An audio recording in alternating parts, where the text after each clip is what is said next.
but you turn it on and it still doesn't. Maybe it comes down to this, but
So go to your mic. Mhm.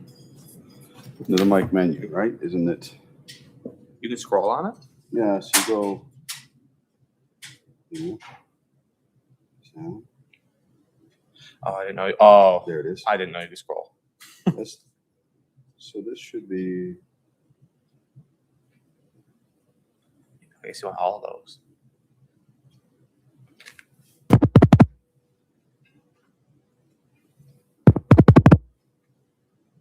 Oh. There we go. So if we move.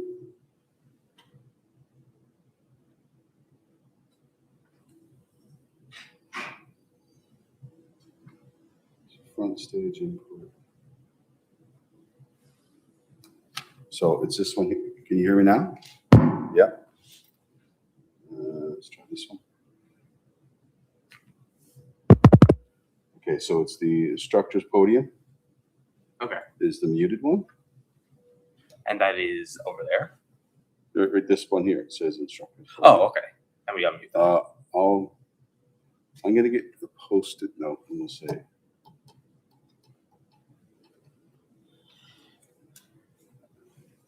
So it should be louder now. Okay. I'm just gonna mute it for now. Is that a good volume? I don't know. I need to see if we can. I'll just if I can pull up the live stream myself. How hard is it?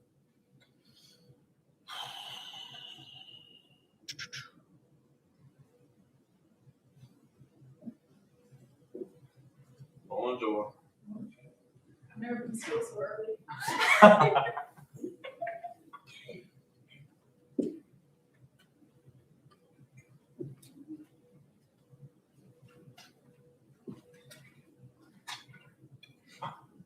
That's what she's got to do, actually. That's what you said. Yeah.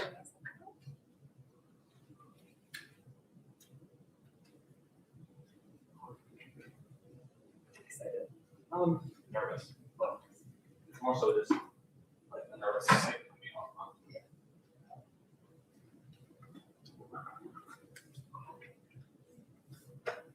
Do you guys know where the link to the live stream is? I see It's that it just- was on YouTube. Yeah, it's just on Go to Marine Institute YouTube channel, and it's just live. It's like Oh, you want the link? You You should be able to copy it in the view. because it's set to start at 8:30. I shouldn't have to search YouTube to find it. No, No, the link should have been posted onto the page here. I don't think he posted. All he did was go live.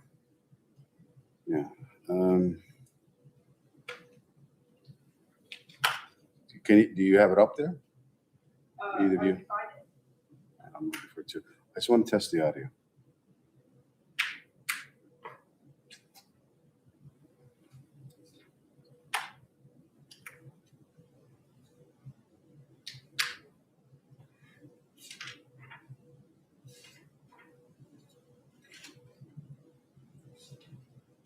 Excited. Okay.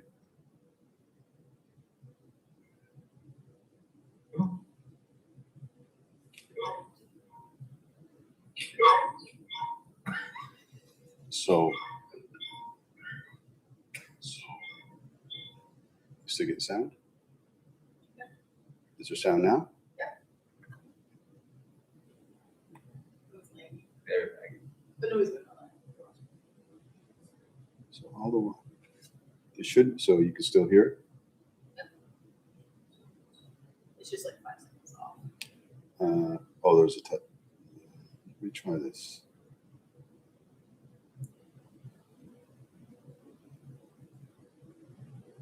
And you still have sound? Oh, what if I do this?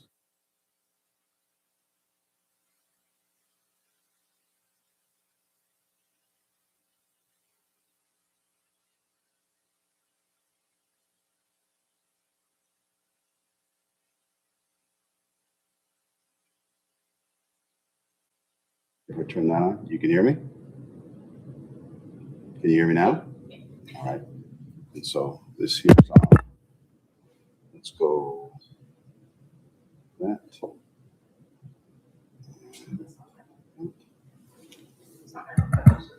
Okay. You can hear me I now? know.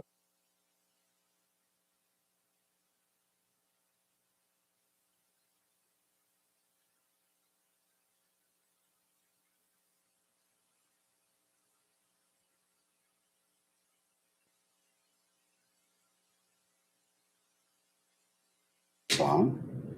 Can you hear it at all? Yeah. All right.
Projectors on. Shake it.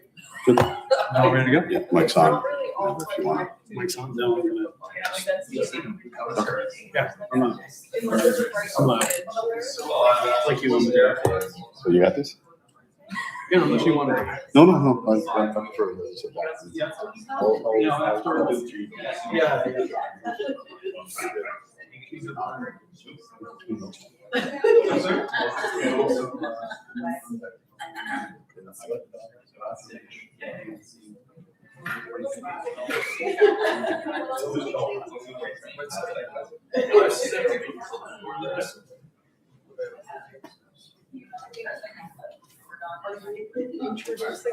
No, you're introducing yourself. I just opened the door. Oh. Well, yeah, you're gonna come this week. Well, I'm only saying that because he said he was introducing us. Yeah, that's right. I'm introducing. You have to do more up to you. This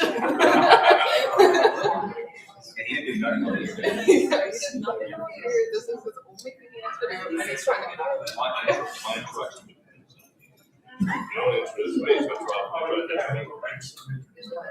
Mine came up with two.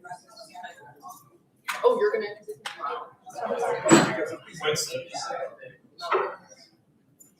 What? Unless I got something against you? Oh, no, I don't. She's like, yes. Yeah, I actually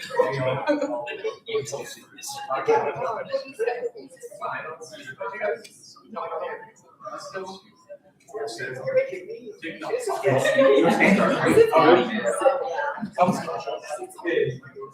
Just don't hold my arm. I thought you were going to step on me.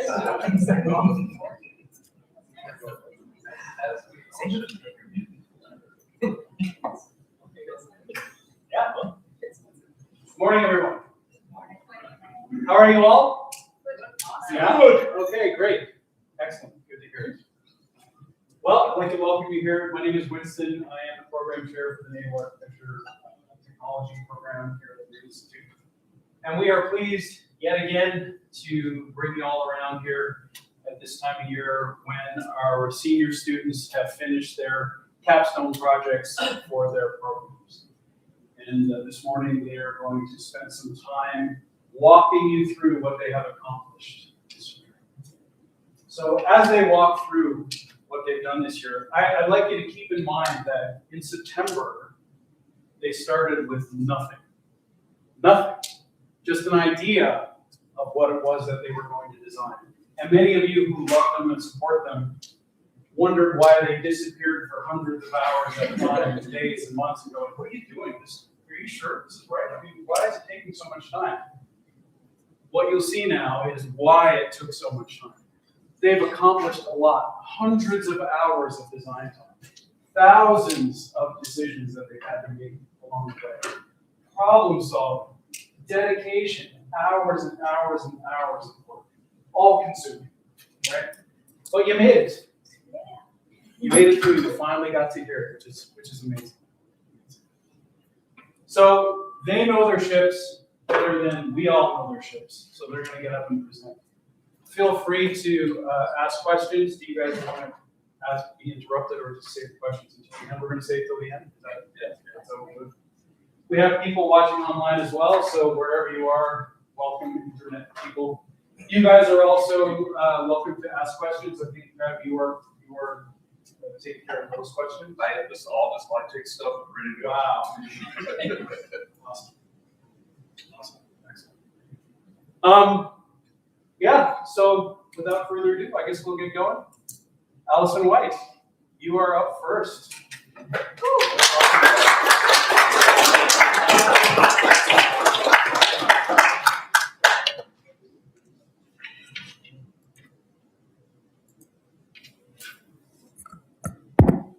Okay, that's on. Good morning, everyone. As Winston said, my name is Allison White, and I'm excited to present to you all my design of the 105,000 deadweight tonnage crude oil shuttle tanker, the Morning Star. As offshore oil production continues to evolve, the demand for specialized vessels capable of transporting oil efficiently and safely are in high demand. Over the course of this presentation, I will guide you through the technical design spiral of the Morning Star. I would like to start by going through with you all what will be covered during this presentation. We'll first look at the vessel introduction. We'll then take a glance at the state-of-the-art analysis. We'll go to the hull form development and general arrangement. We'll look at the powering and propulsion, as well as the electrical and structural design. We'll take a look at the capacities of this vessel, as well as the trim and stability, and finish it off with a cost estimate, as well as some closing remarks and time for questions. I would like to begin with the specifications of this vessel. The Morning Star is designed to carry 100,000 tons of crude oil. It is designed for Moran shuttle tankers, which just bought Altera, and is being built in South Korea at Samsung Heavy Industries, the shipyard. To ensure the highest marine safety standards, this vessel is designed to meet the classification standards of Lloyd's Register. This vessel operates at 14 knots, 7.2 meters per second, and accommodates a crew of 21 people. I would like to take a look at some special features, as a shuttle tanker is equipped with some different equipment than a typical oil tanker. First off, the bow loading system. As you can see here, this is what a typical bow loading system looks like on the forecastle. This allows for efficient cargo loading directly over the bow. This reduces the physical wear and tear on the equipment compared to traditional side loading manifolds. This setup also enhances environmental protection by allowing the vessel to naturally weather heave, meaning sway with the ocean and the currents. This minimizes the environmental forces acting on the hull, and in turn can actually mitigate the spill risk happening when loading. I do not focus on the systems related aspect of it, but I did want to include an image of look at the bow of the hoses that load the oil. The next special feature I would like to look at is dynamic positioning. A shuttle tanker is equipped with dynamic positioning for active station keeping. This has an immense amount of thrusters. You can see 2 bow tunnel thrusters seen here, as well as 1 bow retractable thruster and 1 stern retractable thruster seen here and here. I also zoomed in to show in the bow end the 2 tunnel and 1 retractable. They're around 3 meters in diameter. So what is it? DP2 means full redundancy. This means that even a single component failure, the vessel retains active station keeping. This ensures the vessel does not drift off station mid-operation. There are control panels in there to calculate the waves and the current and the wind to keep it located right on top of the set station. Now let's talk about where the vessel is going to be spending its time. So the operational hub for the Morning Star is centered around Whiffen Head, located at Arnold's Cove here in Newfoundland and Labrador. The routine mission involves departing from Whiffen Head and sailing out to the Grand Banks offshore Newfoundland here. Once the vessel has a designated amount of oil, it then sails back to Whiffen Head and offloads utilizing either the traditional dock offloading system or the ship-to-ship system. This vessel has no off-season and has a range of 3,500 nautical miles and an endurance of 30 days. This was done because even though the routine run is only 6 days, it is inefficient to need to refuel after each run. So this shows that it can run for 30 days and then needs to be refueled after the 30 instead of the 6. This shows a bit of the area of operation, and the orange dot shows Arnold's Cove Whiffen Head, just to show the distance of the oil rigs and their proximity together. The furthest it would have to go is Turnover or West White Rose. So you can just see they're pretty close in proximity. Looking at the state-of-the-art analysis, this is the beginning stage of the design spiral, and we're able to gain a rough estimate of the initial parameters for the vessel chosen using similar ships. These numbers are not set in stone parameters. They're just a rough guide to understand where you should go next with the parameters using other methods and calculations. These are graphs showing the deadweight tonnage to length overall and then the length overall to beam, just to show this is how we fully understood in the beginning stages of what our initial parameters should be based around.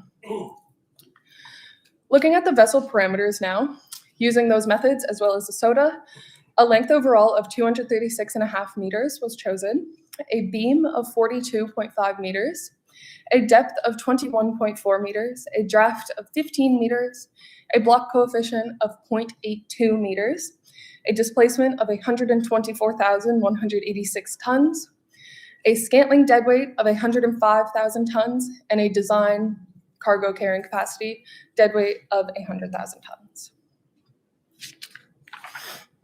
Looking at the hull form development. So having a bulbous bow reduces drag, which in turn improves fuel efficiency and optimizes the flow into the propeller. Also, a large parallel middle body is needed to obtain the wanted cargo carrying capacity. To develop this hull form, we use MaxSurf Modeler, and this uses certain lines, and we actually start with a half cylinder to be able to form and use control points to get our full design and fairness. MaxSurf Modeler is great because you can actually see the exact parameters and even displacement to know that you're on the right track for your hull form. It's also great because it gives you a lines plan. This shows fairness and can give you the idea of all your lines, seeing your bulbs with your different water lines, buttock lines, and station lines. Next, I'd like to look at the general arrangement of this hull, starting with the profile view. The general arrangement of this vessel was developed to organize the vessel's space efficiently while satisfying the operational and safety requirements. As you can see, the cargo tanks occupy the majority of this vessel's middle body region to maximize the carrying capacity. You can also see the 3 thrusters in the fore end, the 2 tunnel and 1 retractable, and the 1 retractable in the aft end, as well as the bow loading system. We're then going to look at main deck to see all the piping reservoir, as well as the fore and aft mooring arrangement. And on that deck, there are also some workshops and machinery rooms. Tank top shows that below the tank top is all for ballast, and above the tank top is for cargo and the engine. You can see the thrusters there as well. Now looking at the machinery decks, 4th deck is right above the tank top, seeing the pump room, and you can see the 2 slops as well as the HFO tanks. Looking at the 3rd deck is 2 of our gen sets, which we will look at later, as well as the main engine and more fuel oil tanks. And the 2nd deck, right above 3rd, it shows our other 2 gen sets, our main engine, our fuel oil tanks, and a switchboard room. Next, looking at the accommodation deck, we have A deck, B deck, C deck, and D deck. So A deck is where our common messes, our galley, as well as the hospital, the offices, and the cargo control room. B deck is where the recreational rooms are, as well as the gymnasium and crew accommodations. C deck is all crew accommodations, and D deck is the conference room, as well as the higher ups. Crew accommodations like the captain, the chief engineer, all of the crew with seniority, I guess. Next, looking at the bridge layout, seeing the main control panel in the front, as well as windows all around, and the radio space and the chart area, as well as the top of the wheelhouse. Next, I'd like to look at the powering and propulsion. So for the resistance analysis, this was based off the Hall-Trap method. For a design speed of 14 knots, a total resistance of 7,880 kilowatts was calculated. And then getting our brake power and bringing efficiencies forward, a total effective power of 17,150 kilowatts was calculated. With that power, a engine from MAN B&W, the S60ME-C 10.7 engine was selected with a output power of 17,430 kilowatts. This engine uses a B55 propeller with a 9.6 meter diameter controllable pitch propeller for best maneuverability. You can see this is an image of the engine. It's quite large. Looking at the electrical design next, the electrical design of a tanker varies based on the operational load.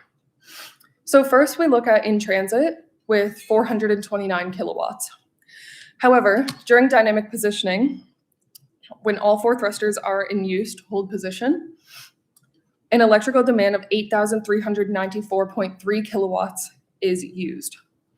To handle this load, I've selected 4 of the Heisman H32-40 gensets that have an output power of 2,880 kilowatts, as seen here. The last load looked at was the emergency load. A separate generator is selected to go with the emergency load of 237 kilowatts.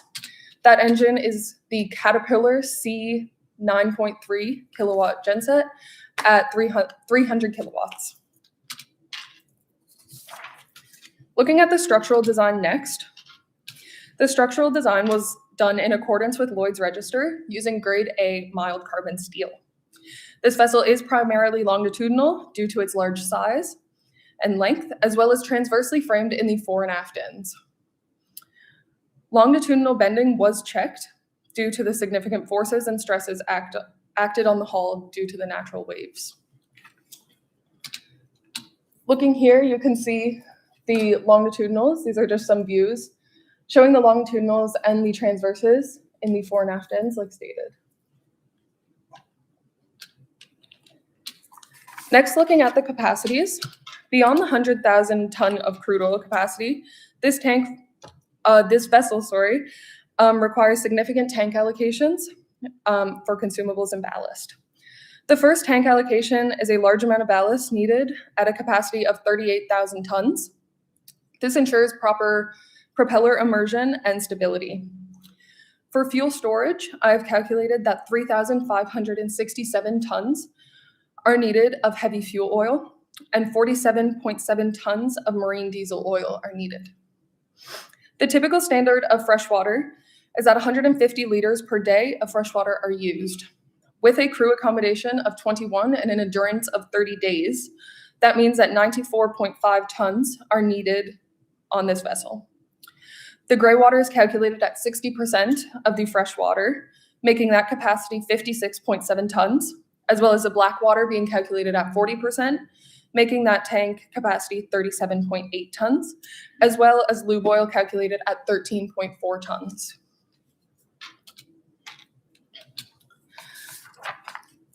To guarantee safety of the crew and environment, a stability analysis was performed in compliance with IMO and Transport Canada. 9 conditions were looked at for this analysis, showing port departure, mid-voyage, and port arrival, all calculated fully loaded with cargo, half loaded with cargo, and fully ballasted. The consumables range from 98% full with departure, 50% full with mid-voyage, and 10% full with port arrival. The worst condition is port departure with fully loaded cargo, and the stability analysis with GHS proved that it passes all stability conditions. The price method estimate used was the Carriot method, showing that steelwork labor cost is 7.2 million. The steel material cost is 16.2 million. The outfit labor cost is 3.1 million. The outfit material cost is a 16.2 million. The machinery installation cost is at 2.8 million, and the machinery plant installation cost is at 38.9 million, giving a total of 125.6 million USD to build. Some closing remarks. To conclude, the Morning Star was designed as a functional and efficient crude oil shuttle tanker for the offshore Grand Banks here in Newfoundland. A challenge I encountered was getting sufficient geometry in the aft end to gain better propeller aperture, as well as ensuring engine room space for all of the gensets. This was mitigated by getting a lot of insight from instructors here in the institution to gain better knowledge of how engine rooms are better laid out for the amount of gensets needed on this vessel.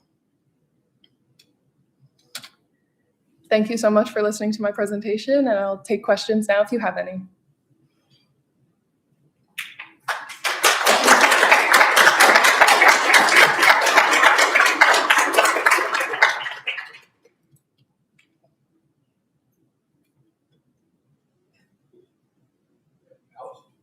For your exhaust system, for your burn cabin fuel, Yes, you put rubber a scrubber. in, exhaust gas rubber.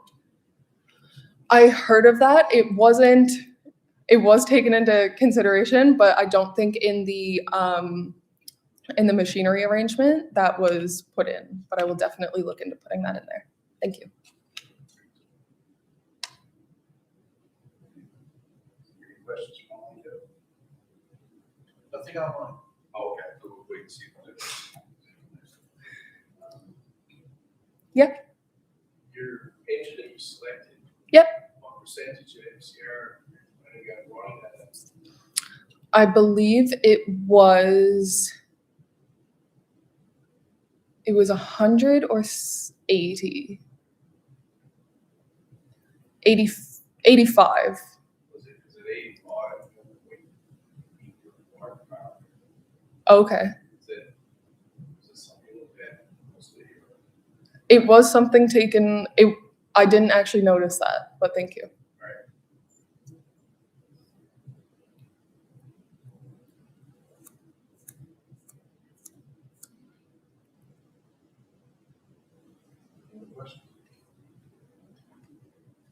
It's okay. Okay. If you had a nurse for the spiral, what would you do differently? Like I said, I would focus on getting the aft end geometry a bit different. I found that a bit harder than the fore end actually. So I would look more at focusing on that instead of putting all my work into the fore end. Oh, gotcha.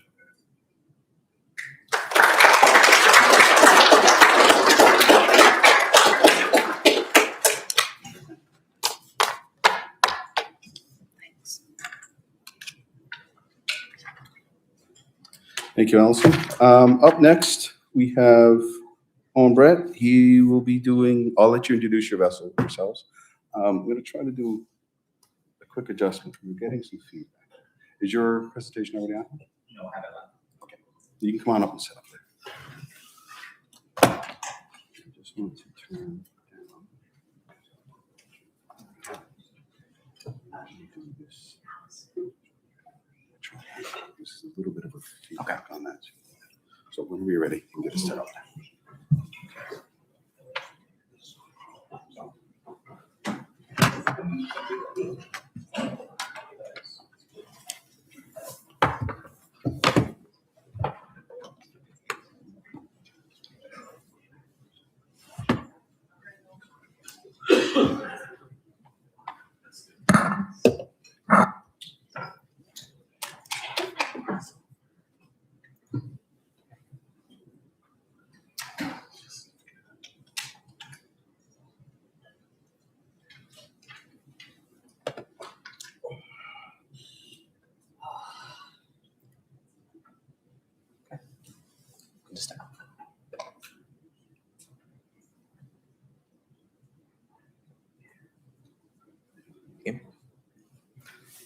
Okay, welcome to my presentation about my 100,000-ton bulk carrier, the Pacific Point.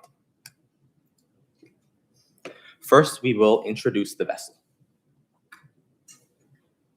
I will start this presentation by introducing my vessel, the Pacific Point. This vessel is a 100,000 deadweight-ton bulk carrier that ships coal from Vancouver, Canada to Zhoushan, China. On the return voyage, it brings mineral urea fertilizer from Zhoushan to Vancouver. As this vessel is being built in Zhoushan and the COSCO shipping lines recently expanding their bulk carrier fleet, it felt appropriate to construct the vessel at COSCO shipyards in Zhoushan and therefore to add the Pacific Point to COSCO's fleet. The principal particulars of this vessel are as follows: a length overall of 250 meters, a beam of 43 meters, a draft of 13.5 meters, and a depth of 19.8 meters. The design speed of the vessel is 15 knots and carries a crew complement of 20 persons. As for the mission profile, the vessel is being built at COSCO shipyards in Zhoushan, China, and loading and offloading urea at the port of Zhoushan, as well as Vancouver, as mentioned previously. The 2 ports in Vancouver were selected because of the high coal output in West Shore, which is the port this vessel loads coal from. The other port in Vancouver is Neptune Terminals, located further inshore in Vancouver Harbor, and this is where the vessel will offload the urea from Zhoushan. This vessel does not require an ice class because no ice is present along the route, and there is no slack season for the vessel due to the no ice. And the route is an obvious choice due to the proximity to the Pacific Ocean for both ports. Next up on the agenda, we will talk about the development of the hull form. These are the final lines for this vessel, and the modeling of the hull, development of the curves, and the introduction of major design ideas were completed using MaxSurf software. The process to get here involved many prominent design decisions. The plumb bow was added to help increase the cargo carrying capacity. As the vessel is a bulk carrier, I wanted to focus on reducing the wave-making resistance by adding some curvature to the bow, also while not affecting the cargo capacity, hence the shape of the curvature at the forefoot, and into the transition of the parallel middle body. In the aft end, the curvature was a major focus of mine because, similar to the bow, I was trying to eliminate as much wave-making resistance as possible while also maintaining the required cargo capacity of 100,000 deadweight tons. A stern bulb was added to help overcome the water flow issues introduced by a high block coefficient and to try and force the most water through the propeller as possible. These factors resulted in the aft end being my personal favorite part of the hull form. As the vessel is a bulk carrier, the majority of the hull is parallel middle body. It is the reason why the focus of the hull design was in both the fore and aft end, and I had to ensure that while I was designing the fore and aft regions, I had to keep enough parallel middle body for adequate cargo storage. Next on the agenda, we will talk about the general arrangement. So moving on to the general arrangement of the vessel, the machinery spaces, cargo hold layouts, and superstructure design can now be completed. In the engine room, great care was given to balancing the engine room flats between tanks, storage/control rooms, and machinery areas. The result was an engine room that is able to house an excess of machinery, large control and storage rooms for the crew's benefit, and ideal tank locations that meet the required capacity and are not in the way of other items. For the cargo holds, the main design issue was locating the watertight division bulkheads so that the holds can meet the required capacity. With an engine room located far aft, and the majority of the vessel being cargo hold, deciding on the location of these bulkheads early on was crucial. By transitioning from a frame spacing of 800 millimeters in the aft end and the engine room to a frame spacing of 900 millimeters forward of that, alignment of the watertight bulkheads and frame spaces became easy. The resulting cargo hold lengths are: cargo hold 7 is 27 meters long, cargo holds 2 through 6 are 31.5 meters long, and the cargo hold number 1 is 22.5 meters long. Next on the general arrangement, the superstructure was designed. With a crew complement of 20, the superstructure had to be able to house that number of crew. By arranging the galley, officer and crew messes, and various offices and utility rooms on the main deck, both decks A and B were able to be isolated for crew only, allowing for less interruptions. On deck C, crew and officer lounges, a gym, and other utility rooms were placed here as a sort of recreational deck. Deck D houses the master's cabin and day room, an office, and a bridge storage room, while the wheelhouse sits above deck D. The wheelhouse houses the navigation bridge with various control stations, a navigation room, and a server room to supply the vessel. Additionally, a heads is located on the bridge as well as throughout all the superstructure and the engine room. The wheelhouse offers a full 225-degree view of the horizon and the ship's side, as well as multiple unobstructed conning positions as required by SOLAS. Finally, the Monkey's Island sits on top of the wheelhouse and is used as an area to locate navigation machinery, such as radars, navigation lights, and AIS transceivers. Next up on the agenda, we will talk about the powering and propulsion analysis of the vessel. So for the powering and propulsion analysis, NavCAD software was used. The hull was first imported, and factors such as speed and draft were used to provide the hull with a total resistance value after running the data. Additionally, NavCAD was used to assess the powering of the vessel to help identify an engine size and propeller size and series based on the resistance value. The results of the analysis were the MAN B&W 7G60-C 10.5 prime mover main engine was identified to be the ideal choice.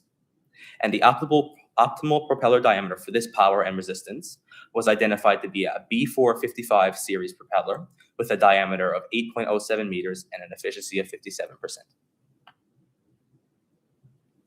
So the image on the left shows the arrangement of the aperture opening. The 8.07 meter propeller fits comfortably in the aperture opening, along with a 20% tip clearance and suitable space between the propeller and the rudder. The image on the right shows the prime mover selection for my vessel as detailed in the MAN B&W project guide. The deck heights in my engine room were designed to line up vertically with the catwalks installed directly on the engine from the manufacturer. This is to ensure safe access for the crew without excess tripping hazards and to allow for smooth transitions between the decks and catwalks. Next up on the agenda, we will talk about the electrical design of the vessel. Next, I will talk about the electrical system design of the vessel. The main purpose of the electrical design was to select suitable gensets and emergency genset for the vessel. The load conditions considered for this vessel were in port, at sea, and emergency. The images shown on screen are snapshots from the single line diagram designed for this vessel. They show a sample bus bar arrangement as well as the genset arrangement on the single line diagram. As the worst case load condition was determined to be the in-port condition and therefore requiring the most power, the genset sizing and selection was designed to accommodate this load, which is 590 kilowatts. So to suit the power demands identified in the load analysis and the previous slide, a genset arrangement needed to be determined. Gensets are located on engine room flat number 2, as shown on the screen, and an integrated shaft generator is installed on the front of the engine, which is the one located on the little engine there. The integrated shaft generator can house up to 4 power units, which are those 4 nodes on the front of it there, and they each produce 500 kilowatts of power. So a possibility of 2,000 total extra kilowatts of power can be added to the genset arrangement due to its modular design. I will note that this shaft generator is experimental, although it is installed on various new ships being constructed these days. So something to think about. Next on the agenda, we have the structural design.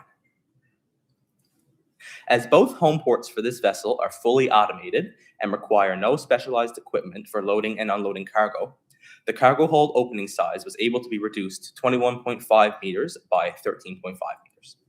This allowed for effective lengths on the main deck to be reduced, thus reducing the scantlings of certain longitudinals and girders. This also reduced the stresses introduced on the main deck by large cargo openings as present on common bulk carriers. Once the scantlings were designed, a minimum section modulus check and longitudinal bending check were required, to which the vessel passed both. Next on the agenda, we will talk about the capacities. As the ship is so large, it requires an excess of ballast to allow for adequate propeller submersion and to allow the vessel to remain stable in different weather. To accommodate this, 3-meter wide wing tanks were added to each side of the vessel to allow for an extra ballast storage, effectively giving this ship a double skin construction, as shown in the image there. The image on the right and on the left both have those wing tanks removed to show the stool tanks, hopper tanks, and upper wing tanks. These tanks, along with tanks in the bulkhead stools, hoppers, upper wing tanks, and transverse upper wing tanks, along with tanks in the forepeak, aft peak, double bottom, and steering gear flat, allowed for this vessel to achieve 55,804 tons of ballast. Next on the agenda, we have trim and stability. So the stability analysis was completed using IMO and Transport Canada standards, and 6 total conditions were used in the analysis. The 6 conditions are as follows: port departure, mid-voyage, and port arrival fully loaded with cargo, and additionally, port departure, mid-voyage, and port arrival without cargo and fully ballasted. The worst case operating condition out of these was determined to be port departure with fully loaded cargo. Finally, on the agenda, we have the cost estimate. The carry-out method was used to determine the final cost of building this vessel. The total vessel cost was broken down into the following categories: steelwork labor cost, which had a value of $4.8 million, outfitting labor cost with $6.1 million, and machinery installation cost of $2.8 million. Additionally, there was the steel material cost of $20.5 million, the machinery plant cost, which includes the engine and gensets, of $34.9 million, and the outfitting material cost of $32.9 million. These different categories combined gave the vessel a total cost of $140,491,823 million US dollars.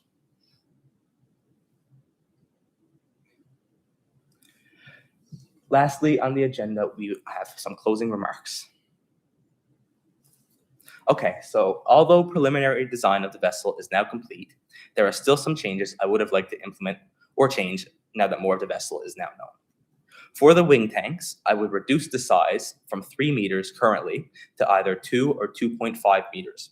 This is to better balance the space between the cargo and ballast, in which the space allocation currently provides more space than required for the ballast, and it has less occupied space for the cargo. Additionally, when developing the 3D model of the vessel, it became clear to me that supports on the edge of the bridge wings would be necessary to reduce the effective lengths and therefore the size of the structure used to support the bridge. And finally, I would investigate deck-installed wind energy turbines. In today's industry, wind energy is becoming more and more prominent. For a bulk carrier with extra deck space, such as mine with no cranes, this becomes a prime vessel to install wind energy turbines on. Without interference from cranes and other machinery, the wind turbines would be able to function at full capacity and provide more power to aid the vessel's gensets and shaft generator, thus reducing the number of nodes required from the modular shaft generator. Is there any questions?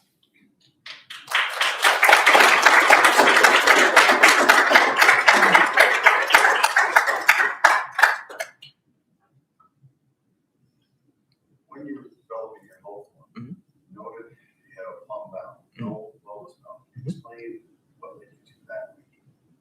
So the main driver for that decision was all the similar ships of the same size as mine all had plumb bows. And I did experiment with a sloped bow, a raked bow, but it was really hard to achieve the deadweight capacity in max surf. So I just shifted to a plumb bow.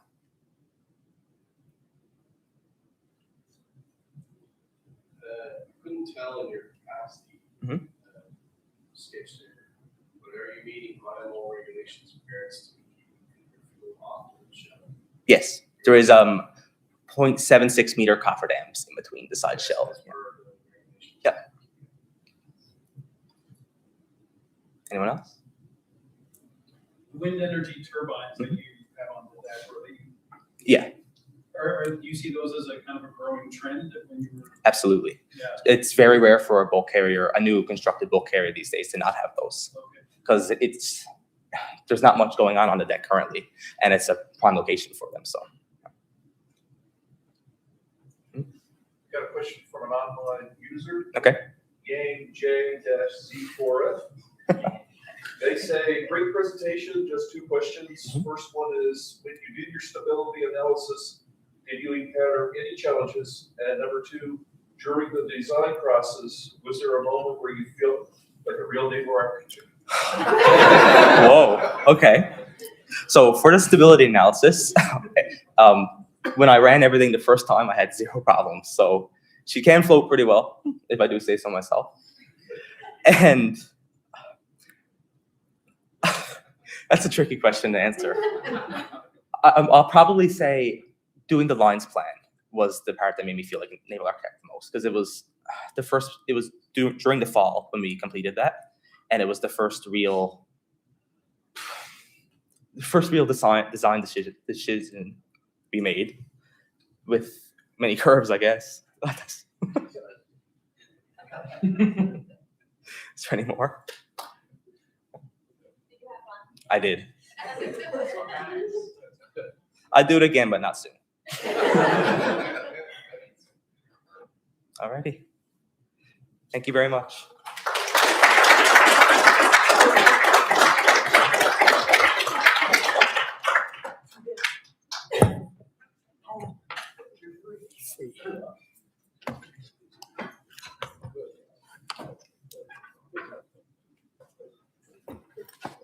Thank you, Owen.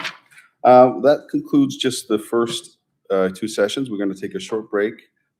Schedule is 10:30 to return for the next scheduled presentations. So thank you, everyone, and we'll see you back at 10:30.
Okay. This is our slot.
This one. You go? Oh, there we go. Yeah.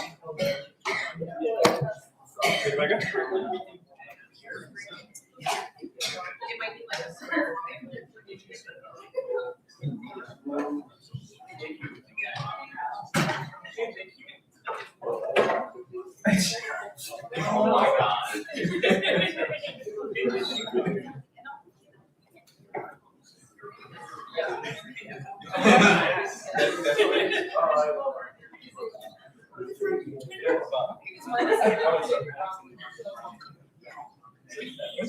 It's not time.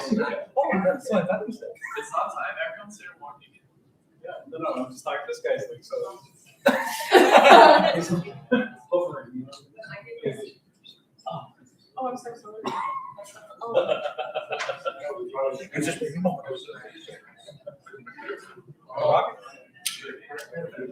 all right, guys.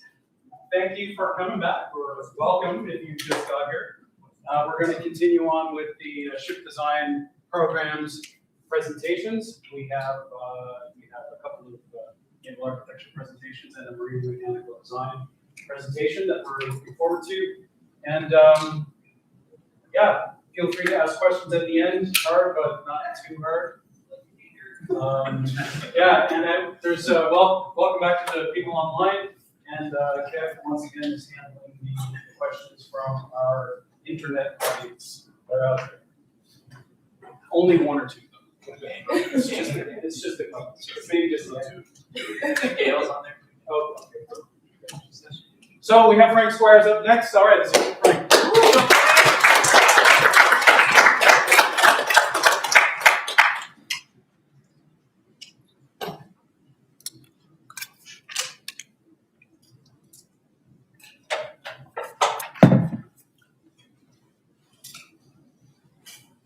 So my design project was a 130-meter general cargo vessel. That's what I've spent the past 9 months doing.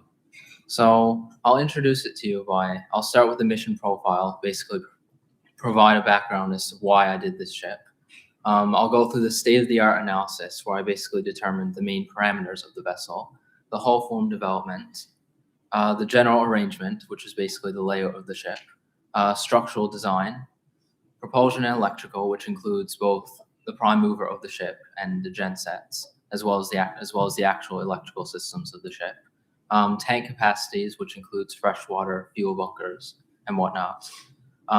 Stability, which basically the regulations that the ship had to pass. The cost estimates, as well as kind of how it was done. And I'll also basically give a review of basically how well this design fulfills its mission profile. And then I'll sum it all up at the end. So as for why this project was started in the first place, Labrador is one of the least densely populated regions in the country. Consequently, creating a reliable supply chain for the settlements, each with unique needs, is an ever-present challenge. Reaching these places by sea is usually one of the most reliable choices. However, problems exist in the form of adverse Arctic weather and waters that are difficult to navigate. Greatest of all would be the sea ice that is present for a considerable portion of the year. As a result, this problem cannot be solved by any vessel. The solution needs to meet both the mission requirements and challenges faced in the region. A general cargo ship, such as this one, provides a viable solution. It is a versatile hull that can carry a variety of cargo and be constructed and equipped with all the necessary equipment. The objective of this ship will be to deliver all the varieties of cargo that is expected on the Labrador coast. This is stuff like typical. Oh my. And since none of its destination ports do not have their own cargo handling facilities, this ship carries its own cranes for handling its own shipments. For navigating the often restricted waterways these destinations are located in, a single bow thruster will provide improved maneuverability. The ship also has a controllable pitch propeller to help to enhance that even further. A significant number of ports also have prohibitive draft restrictions that the ship could not be designed around. Consequently, it will carry its own self-propelled lighter barge that carries 2 containers to each of these destinations. As for why I chose this project, I thought this region would present a unique challenge, given that it is a combination of factors such as being isolated, having ice-covered waters and Arctic weather conditions, and whatnot. Simultaneously, however, it is similar enough to a large number of ships that a great amount of reference material was available for use, which was especially useful for layouts such as the general arrangement. Me personally, I chose this region because I actually grew up in Labrador. I spent about 10 years there. So consequently, I felt I was very in touch with how isolated the place was. I thought this would give me a better idea of what was required for the project. So for the state-of-the-art analysis, I decided to start with the dead weight of the vessel, 15,000 tons. This was provided before the project even started. So initial estimates for parameters such as length were based around this value. Yes, length was the first parameter estimated, which was then used to determine the corresponding beam based on typical length-to-beam ratios for the similar ships examined. This process continued throughout the state-of-the-art analysis, with different particulars being compared to each other until satisfactory values were established. The finalized main particulars are as shown. The length overall is 132.7 meters, the beam is 26 meters, the draft is 7.5 meters, the depth is 13 meters, the block coefficient is 0.769, and it has a speed of 15 knots. This was deemed acceptable for completing the mission's full route in a 14-day mission duration. 15 knots was typical for ships of this size. Upon using these newly determined particulars, it became possible to develop a hull form that suited them. An additional factor to consider was the vessel's mission. The chosen hull had to be sufficient for the required cargo capacity, which was eventually for the required cargo capacity. This was eventually decided to be equivalent to 932 20-foot equivalent units, as well as to meet the displacement that was also estimated based on the SODA. This displacement was 20,400 tons. While not directly contributing to the hull form, the general arrangements of similar ships was helpful in determining the layout to strive for, which would thereby influence the resulting hull form. Speaking of general arrangements, this was the section of the project that saw the most iterations. Given its importance to the overall workflow, given its importance to the overall workflow of the vessel, a great deal of time was placed into its optimization. This was especially important for this vessel, given the isolated nature of its mission and area of operation. Of the drawings that saw the most iterations, the main deck in particular saw the most iterations of itself, both within and outside of the accommodation areas. The exact quantity of containers that could be placed on the hatch covers fluctuated greatly early in the GA, as visibility and clearances were determined, but eventually stabilized once these parameters were decided. Noticeably, this deck also features the vessel's lighter barge, which the vessel's lighter, which is barge-like and is used to circumvent the draft restrictions that are present in much of the ports that the vessel will be expected to deliver to, as I aforementioned. Within the accommodation area of the main deck, it was very much a challenge of balancing needs versus wants, which was true for virtually all the accommodation areas. Items that would be considered luxuries, such as the gym, had to be moved elsewhere or even removed entirely, in favor of allowing enough floor area for required spaces, such as the galley and crew mess. The engine room was another deck that emphasized the need for optimization. The vessel requires a considerable amount of machinery, both directly and indirectly concerned with its operation. It also notably contains most of the fluid tanks that are used during operation, such as MDO bunkers and freshwater.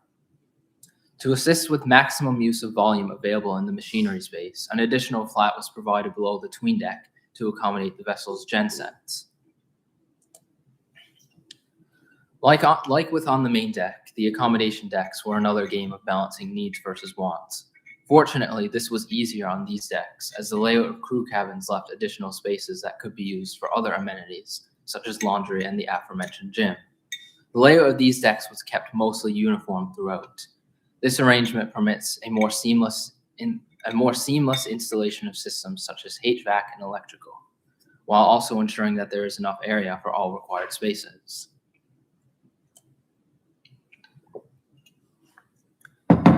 As was a common theme among structural work earlier in the program, the structure of this vessel was calculated based on the requirements of Lloyd's Register. For the most part, a longitudinal framing system was used, particularly within the midship region where there's not much hull form shape. However, within the fore and aft regions, this system changes to a transverse one.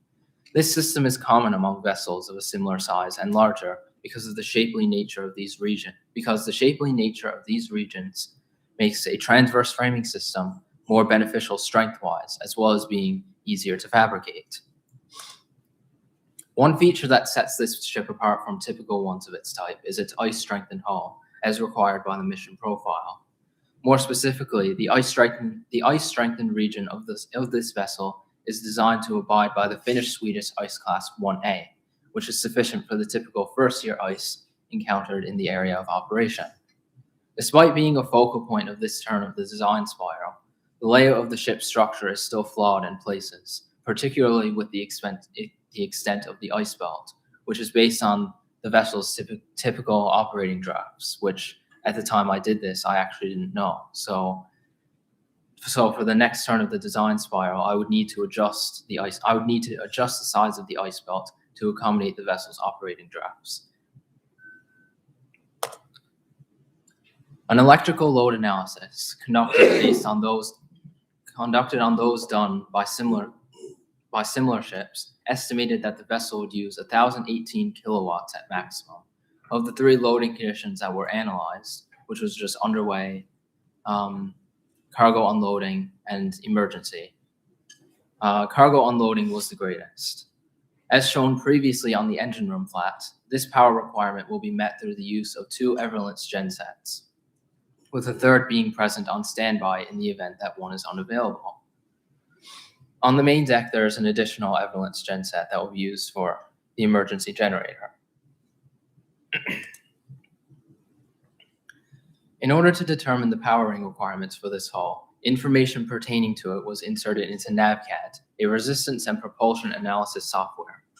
Based on the hull's required speed of 15 knots, the software was able to produce the effective power required to move the hull at that speed, which was then worked backwards through the drivetrain to determine the required size of the prime mover. The prime mover chosen was a single Everlance 5S50 diesel engine, which produces 8,075 kilowatts at its operating output.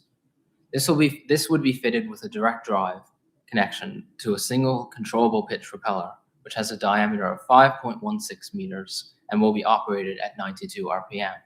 This configuration was chosen because it keeps the drivetrain as simple and efficient as possible, while still providing the enhanced maneuverability required by the mission profile, this being accomplished through the use of the CPP.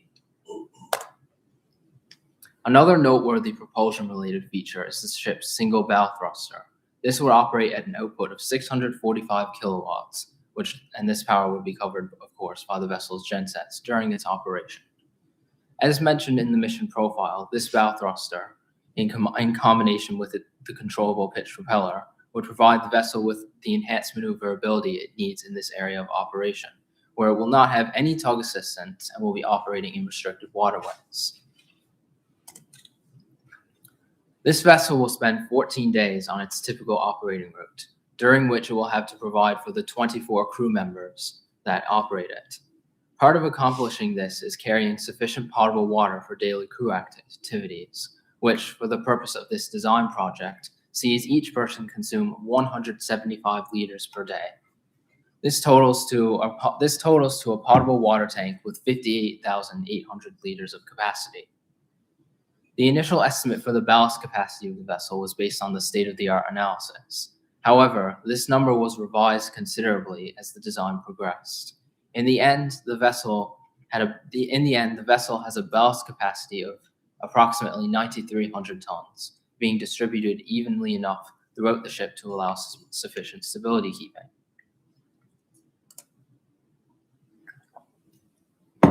Similarly to the potable water tank, the MDO bunkers were also sized based on the mission duration, this time also considering the specific fuel oil consumption of both the main engine and the gensets.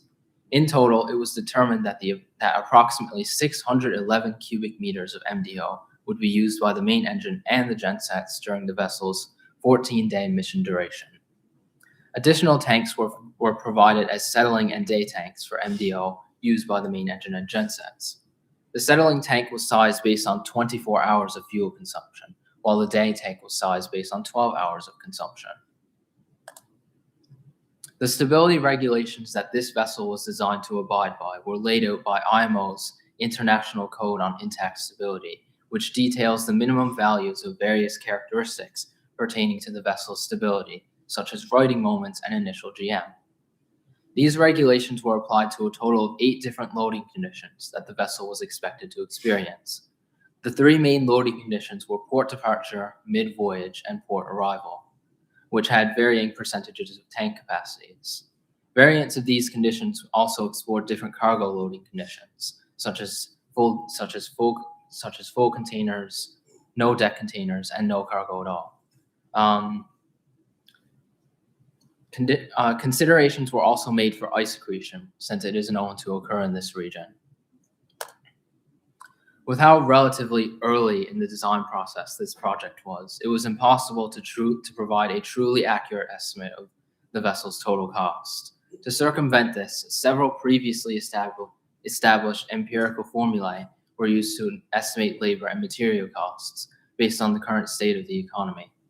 Even this has problems that make it unreliable, though, such as the fact that it uses variables that are based on the value of currencies at a given time. In spite of all these problems, it was ultimately estimated that this vessel would cost $54.1 million to construct. To make an acceptable profit, a shipyard may list the final sale price at approximately $70.5 million. The labor costs that were used in this estimate were calculated using average hourly wages of North American yard workers, which is typically $20 to $30 an hour. Consequently, the construction cost of this vessel would vary greatly, depending on where the construction site is located. For the purpose of this project, it was decided to construct this vessel at the Davie Shipyard in Lausanne, Quebec, since they have prior experience in constructing ice-class vessels. Because the design is always driven primarily by the mission objectives of the ship, the result of the project is, overall, a solid answer to the problems that it initially set out to solve. In terms of the challenges faced along the route, it solves the lack of cargo handling equipment by carrying its own in the form of its cranes. It can navigate through restricted waters through the use of its bow thruster and CPP. And it can successfully make deliveries to draft restrictive ports through the use of its self-propelled lighter barge. And lastly, it can do all this year-round, even in ice-covered waters, thanks to its ice-strengthened hull. Because ship design is an iterative process, each pass over a particular area of interest always found room for improvement. This was especially true for the general arrangement, especially within the crew accommodation areas of the superstructure. As I aforementioned, this area was a challenge of creating an environment for the crew that was both able to meet their needs and their wants. As a result, it is expected that this area would have seen the most iterations, and likely could have seen even more had the time been available. On the topic of time, overall, it was possible to visit a variety of different aspects pertaining to this project's design. It was possible, but it was a serious juggling act due to time constraints during the semester.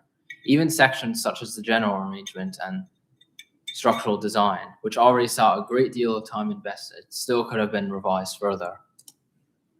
As a result of these problems, a subsequent iteration of the design spire would have focused greatly on revisiting ground that has already been covered. In particular, the overall structural arrangement was found to be a potential point of concern, especially after the weight estimate was conducted. The next iteration would reevaluate what structure is sufficient from a strength point of view. As I mentioned during the structure section, the ice strengthened region also needs to be expanded to accommodate for the vessel's operating drafts, which were determined after the ice region was initially created. It is also possible that the general arrangement could have seen further refinement, even more so than it already did. For example, the theater and sick bay, which were located on the first deck above the main deck, could be rearranged, with the theater potentially being removed entirely in favor of expanding the sick bay. And that's all I got on my script. Any questions? Good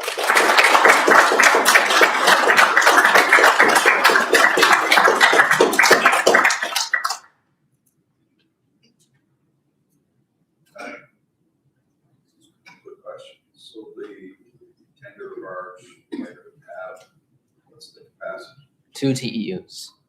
2 TEUs. Yes. And so they're, where it's loaded to water, they put on. How's that flow?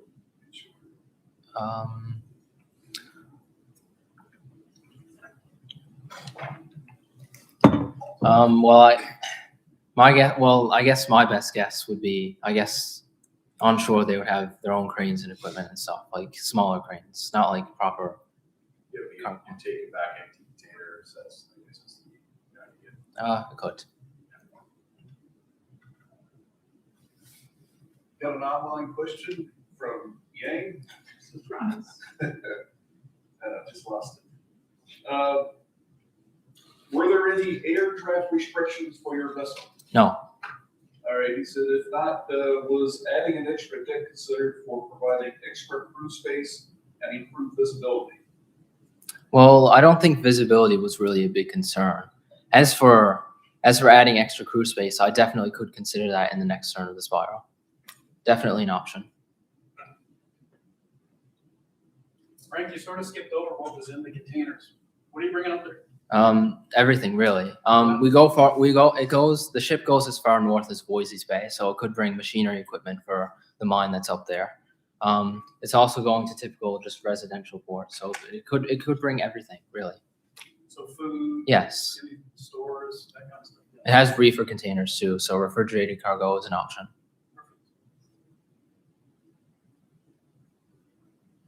Is there any particular reason you chose a plumb bow over? Mainly just because it was easier to model. But also there was a couple of reference ships that also used plumb bows, so I was just like, you know what, sure, why not? Sure, okay.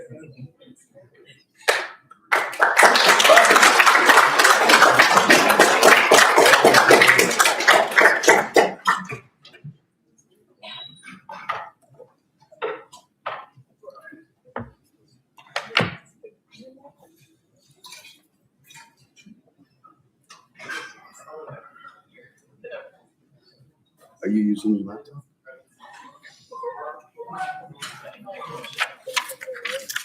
Thank you, Frank. It was brought to my attention, I didn't introduce myself earlier. I'm Ian O'Brien. I've been, Ian O'Brien. I've been torturing these guys for the past year. I've been overseeing the capstone project for the 3rd years. It's been my pleasure for many years now to be doing this with these guys. And I'm head and eyes are trying to evaluate the presentations. Are going very well so far. So well done, everyone. I'm gonna keep this short and sweet. Pardon me. Yeah, wait and see. Up next, we have Ashley Critch. I'll let you introduce your vessel and take her away. Thank you, everyone.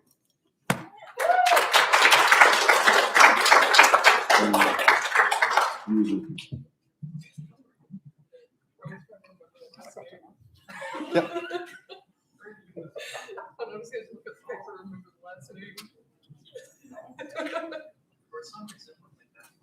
Allie, is this yours?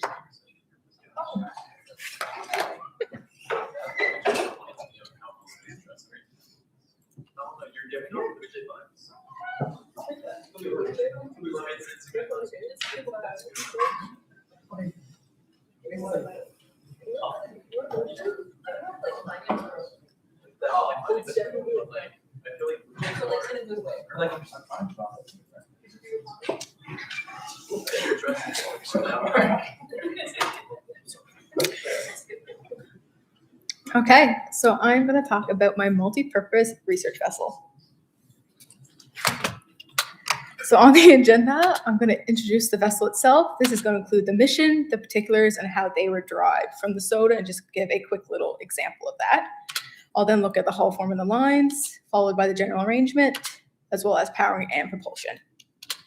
I'll look at the electrical design, structural design, and the capacities, as well as trim and stability, and then kind of recap how those designs met the mission, and then the estimated cost, and then some closing remarks, just like everybody else already did. So my vessel is the Bennett Rose, and she's a multi-purpose research vessel. She is capable of fishery surveys, seabed mapping, ROV launching, water column sampling, and containerized labs. She's built in Halifax, Nova Scotia. She's designed per Lloyd's, and she's just owned by a private company that I made in point of the mission to charter to whoever to expand Canadian research. And she'll be operating on the east coast of Canada. So that will include the Newfoundland Labrador shelves with focus on the Grand Banks and Flemish Cap, the Labrador coast, the Scotian shelves, as well as the Gulf of St. Lawrence. So wherever she can go, she'll go. Her home port will be St. John's. She'll have a range of 6,500 nautical miles, and 40-day endurance. So she can leave St. John's, do her whole thing, and come back without having to be replenished. And then she has a complement of 40 in total, 20 crew, and then 20 scientists.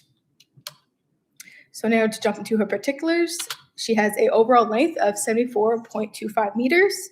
She has LBP of 70.5 meters, a beam of 15.5, a depth of 8, a draft of 5.4, and a displacement of 3,995 tons, so just shy of 4,000. Her block is 0.64, and then she has a dead weight of 1,200 tons and a speed of 12.5 knots. So just to give a little example of how we got to those numbers, we use a state-of-the-art analysis. So this used both the Clarkson's database of similar ships as well as empirical formula. And I just have 3 quick plots that I can show just to kind of see how we got to a couple of those numbers. So my initial constraints only included range, endurance, and passengers. So that's all I had to base myself on when I started. So I actually looked at passengers first compared to length. Obviously, there's not a lot plotted because some of the vessels didn't have everything listed. But that was just one example that I can compare 40 passengers and get like a corresponding length. And then the same can be done length versus dead weight. Here, there's a bit more that I could actually look at. And then you can see the trend line and how all the values kind of cluster around a certain point. And then the same with the beam. A lot of values there because length and beam are probably the only things that are like steadily recorded from multiple vessels. So yeah, now we're going to look at the hull form. So I relied on similar vessels of size and style, mission and operation, as well as the power and propulsion type. So some of the similar ones I really liked was the Sally Ride. And I really loved this Norwegian vessel that I'm not going to try to pronounce the name of, but I thought she looked really nice. And then I also like this concept design by Glosson, which is just a naval architecture firm in the States somewhere. But these ones had actually like easy images to find. They had 3D models that I could look at, and some of them had additional drawings that were good to reference. So I was actually able to do my lines plan, which was done by the MaxSurf, which people talked about this morning already. And just a couple things to point out about mine. I do have pretty straight stem. Based on my block coefficient and my fruit number, there was no benefit in me adding a bulbous bow, even though some research vessels do have them, but didn't really seem fit for me. And then in my aft end, she's pretty full, which is common for trawling type vessels. Just make sure that there's enough space in the back for everything that you may need. So next is my general arrangement. I have 7 decks in total. So I'm just going to go through each deck and point out some like key features I thought were nice on each one. So first we'll like take a look at the tank top and tween deck. Tank top is my lowest deck at 1.5 meters above the baseline, with the tween deck being above it. And like I have all the ABLs next to them. So just a couple key features. I have my main machinery room and my auxiliary machinery room on my tank top. And the aft end is my motor rooms. And then on my tween deck, I have my MCR and my electrical room. And then the forward end, I have some workshops. In the aft end, I have a fish processing area as well as holds, freezer holds for the fish. And just to point out here, I do have winches below deck that actually come up into my main deck just to save space above. And I'll point that out on the next one as well. Next, we'll look at the main deck and the O1 deck. So on my main deck, some key features, my labs, wet labs, dry labs, analytic labs, a computer lab even, anything you can think of, it might be there and they can use it how they want. On my O1 deck, I have my mess and my galley. I have a CTD hanger that goes for two decks, so he's tall on the side. And then in the forward end of my main deck, I have just like a little auditorium because I thought that was a nice little thing to add, so for researchers. And then in my aft end here is my open work deck, and then on the O1 deck, it has like an L-shaped deck off to the side just to put some equipment up higher, just to help out with the space below. And then it can also have additional like net drums below, winches on top. I have my FRC on that O1 deck in the back as well. And then that's to point out again, that winch I just mentioned on the previous deck, it will come out through that little like winch house, we'll call it. But then that whole space aft of it is free to walk around, so there's no winch getting in anybody's way. And then here I just have some containerized labs just to demonstrate that she can hold that, as well as 2 knuckle cranes off of those back decks. Next, we'll take a look at the O2 deck and the O3 deck. So these ones are majority cabins. The back area have the observation deck, so you can actually walk down each deck outside. I thought it was a nice feature because, like, again, scientists, not necessarily the same as crew, they probably want to be outside relaxing a bit more, seeing the views or anything, whale watching, whatever they want to do. And then I have a nice boardroom on my O3 deck as well, between like the loungers, cabins, the bridge being above. And then I have an enclosed forecastle. And then the last is going to be the bridge and the bridge top. Pretty standard, looks like a bridge. Your forward console for all your navigation, and then I have a secondary console in the back for any troubling needs. Okay, so next we'll look at powering and propulsion. So she is diesel electric. That's probably her key feature in terms of that. She has a total propulsion power of 2420 kilowatts. So we got to this by using NavCAD and the Hull trot method. So based on her speed and resistance curve, her resistance using her Hull form was under 180 kilonewtons. So that was converted to power, and then we could bring that all the way forward to what the actual genset would need, which was the 2420. And then I had an additional bow thruster that I just set at 500 kilowatts, just based on similar ships. So for that, I selected an Everlessence 175D at 1800 kilowatts and 1800 RPM. So she is high speed, but I needed something small because I needed it to fit on my boat. Her height is less than 3 meters, her length is less than 5, and her width is less than 2. So she fits nicely in my restricted size of my vessel. And take a look more at the props. So she is twin screw CPP. Her propeller, 2 obviously B350s with a diameter of 3.65 meters. Her efficiency is 6.25, and she does pass her cavitation at 5. That's just a quick plot of the cavitation and the 5% margin that's across. So that blade area of 50 was working. So a bit about the electrical design, because she is diesel electric. We did look at these or electrical loads. We looked at transit, trawling, emergency, and these are all the numbers that we got from that. So based on that, in addition to the propulsion, I'm just going to add another Everlessence genset. I hiked up the power on it just in case, but she's the exact same size as the ones I'm using for propulsion, so it will fit nicely together. And then I have my Mercy genset Caterpillar that will just be at a higher deck. And this is just a quick layout to show you. So I have my 3 gensets. So even though one of them is a higher power, they all fit the same. There's no difference in the size of them. So I have my gensets would be my power. Above it's my MCR, my electrical room, my switchboards. That'd be like the transmission of it all. And then I have my motors in the aft end, which would be actually giving the power to the props. So next we're gonna look at structural design. So all the scanners were per Lloyd's Register. Lloyd's A grade steel, really, really light ice class. And I cross-checked it with the trawler category. So there's nothing in Lloyd's that is research vessel. So everything I did was based on a general cargo ship. But I looked at the Lloyd's for trawlers, as she is obviously trawling, just to see if there's anything that should be considered. And then this is just an example of, for that ice class, that's the only bit of strengthening you need just in the bow. Her main goal is not to face ice, but if she ended up somewhere that, you know, she needed it, then it's fine. But that's not her main goal. Obviously, if they're expecting to ever be stuck or deal with it, they'll probably not have their mission planned for that time. And then she's transversely framed all the way throughout with a spacing of 758 millimeters. So this is basically my GA again, but structure version. I'm just going to point out a couple things about it that was kind of key in the structure. So the biggest thing, you probably can't really see it, but notice there's a lot of pillars. I basically have pillars running all through my superstructure, all the way down to a watertight bulkhead to make sure the loads are transferred.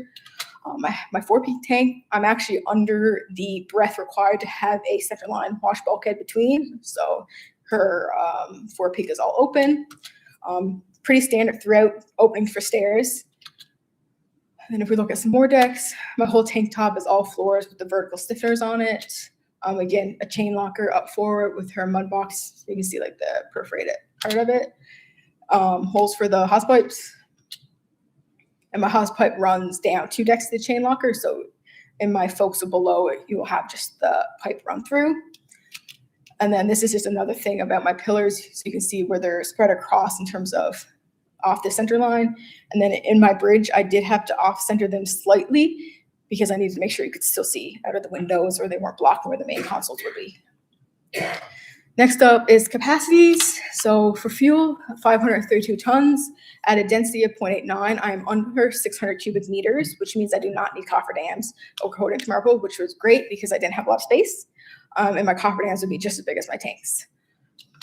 Lube oil is 24 tons, freshwater 240 tons, black water 16.7, gray water 20, ballast 809.85 tons. I am carrying more ballast than a lot of my similar ships, but I'm glad I did because it gave me flexibility of where I put my tank. So depending on conditions or whatever that mission might be, it can help if I'm healed one side or the other. Along with this, I have sewage treatment plant. So those black and gray water values are actually for 7 days. And I also have a water maker. So I'm carrying as much fresh water as I can because it is a dead weight item of mine. But I have the water maker there just to make up for that little bit of difference. Okay, true stability. So we ran conditions via GHS and it was based on TC and IMO. So I looked at light ship, port departure, mid-voyage transit and trawling, port arrival with cargo, without cargo, and cargo in this case is having my fish hold full and fully loaded. So that's full consumables and all cargo for the rare case that maybe I was replenished at sea. Because hopefully I'm not leaving port with fish, but somewhere along the line. So yeah, this is just an example of the mid-voyage. So the blue is the freshwater, the red's the fuel and the other consumables, and the light blue is my ballast.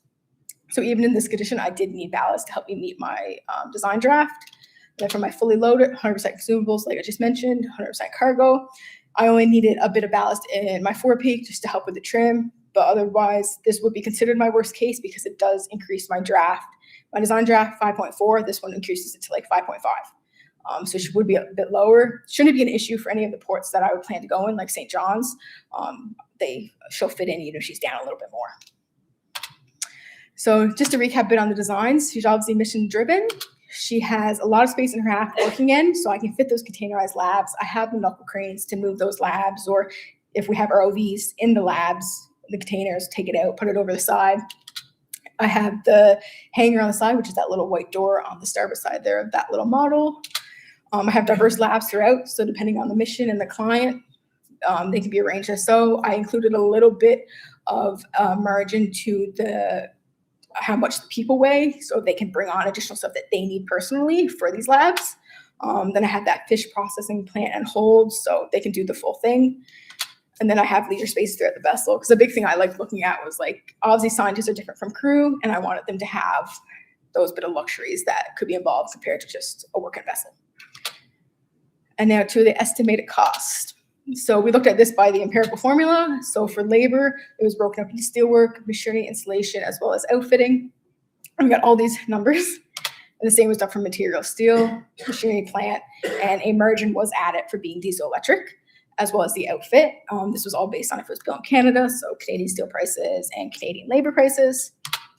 For a final price of just over 44 million USD, which is about 67, we'll call it Canadian, and that includes the profit to the shipyard. If I compare this to the initial estimates we did in the fall semester, or even just if you search up really similar ships that I liked and their prices are close to 100.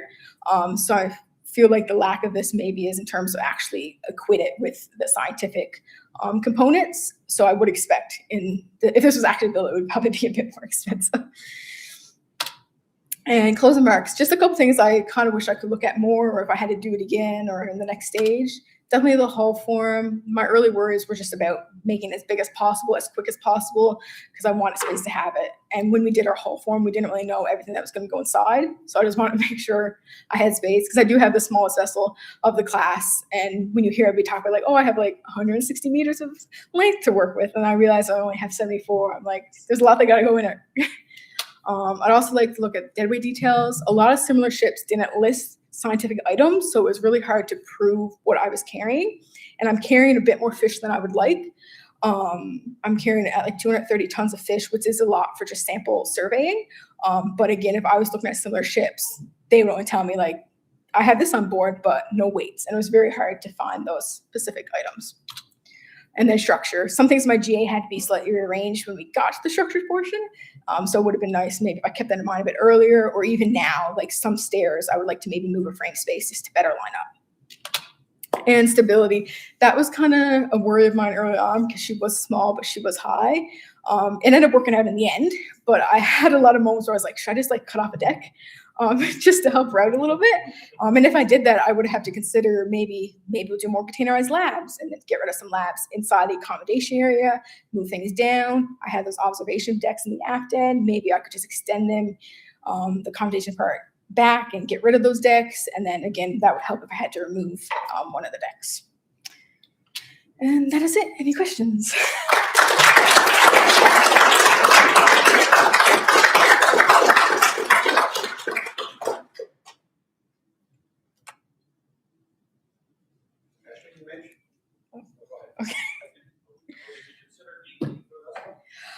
I looked at it a bit, but I was like, for the amount of station keeper we would need, I was like, they can just do it manually, because her main thing is probably more on the trawling side. And like in terms of like ROV launching and the rosette, they'll probably manage just doing it themselves with the bow thruster. Actually, that you mentioned you had 240 pounds of fish. Yeah. You got a refrigerated bowl? Or? Yeah, it's the fish shoulders refrigerated. Don't ask me about the refrigeration system. Yeah. Online question from Yang. One final question. What part of the design spiral did you find the most challenging while designing this vessel? I think it might have been the start with the proportions, because my constraints I was giving was just endurance, range, and passengers. So when I had to go actually start picking something, I didn't even have a dead weight to base myself off of. So I was trying to figure out like what was good. And if I looked at a similar ship and their dead weight was, 800 versus 1200, but then I couldn't find what was making up the dead weight. So luckily Ian helped with that. But yeah, that was a bit, like I had to think of like how I can back it up when I get to later stages. Yeah. What part of the process did you find the most enjoyable? I really like doing the renderings of Rhino at the end and putting everything on board and adding the colors and stuff and actually making it look real. That was really fun. Making it pink. Hey, nobody in industry is ever going to want a pink ship, so this was my time. Perfect. Any other questions? Nope, we're good.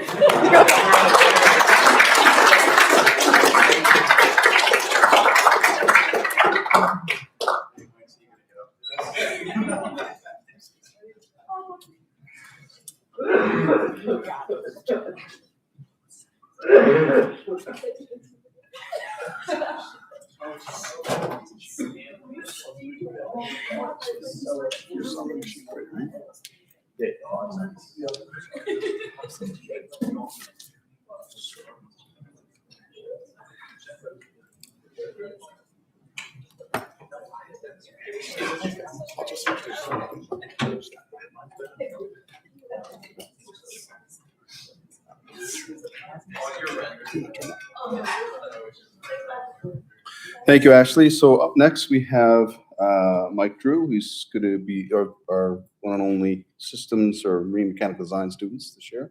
I'll let him introduce his project and take it away.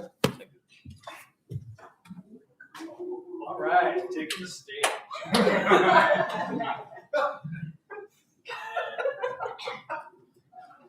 Good morning, everyone, and thank you for coming out to our presentations. Thank you for the introduction. As Ian stated, my name is Michael Drew, and I am the third-year Marine Design System students this year. My presentation was done on navigating regulatory compliance during our projects and what challenges that created for us. So first off, my vessel is a 185 meter bulk ore carrier.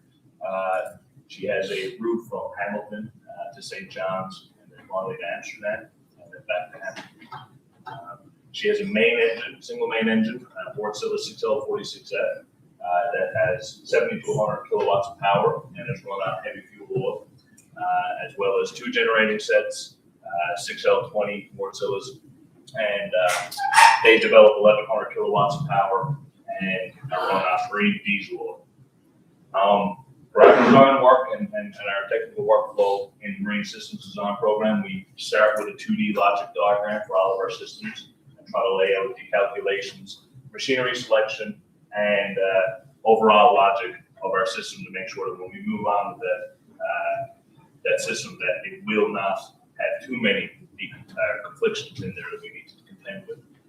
Once we're done with the 2D logic diagrams, we can move into 3D coordination, machinery arrangements, spatial coordination, and system deconfliction.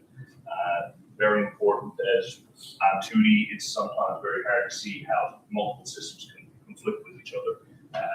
So once they're modeled, we can see the conflictions and correct them.